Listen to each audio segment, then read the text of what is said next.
Ayun, maraming salamat nga pala kay Kuya Oski ng Oski Design kasi siya ang sponsor namin. Siya ang dahilan kung ba't kami andito. Kasi wala kaming kapera-pera guys. Sheesh! What's up guys? We are now here in Banawe. Kasama natin si Torogi at nauna na. Yan, maulan ng weather ngayon dito guys. Pupunta kami ng Hongduan para a-attend sa punok nila. Pero ito malas, medyo umuulan. Tapos ang lamig pa dito guys. Kailangan talaga ng human blanket.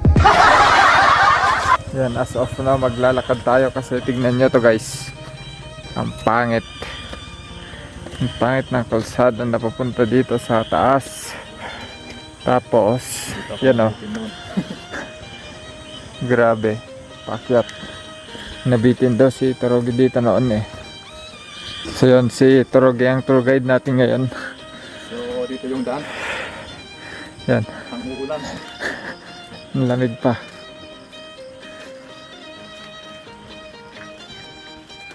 Hello.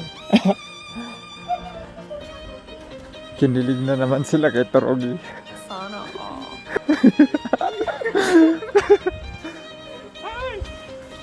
So yun guys, di namin alam kung saan kami pupunta. Basta lakad na lang kami ng lakad. Ayun, maraming salamat nga pala kay Kuya Oski ng Oski Design kasi siya ang sponsor namin. Siya ang dahilan kung ba't kami andito. Kasi wala kaming kapera-pera guys. Sheesh! Kaya salamat sa iyo Kuya Oski.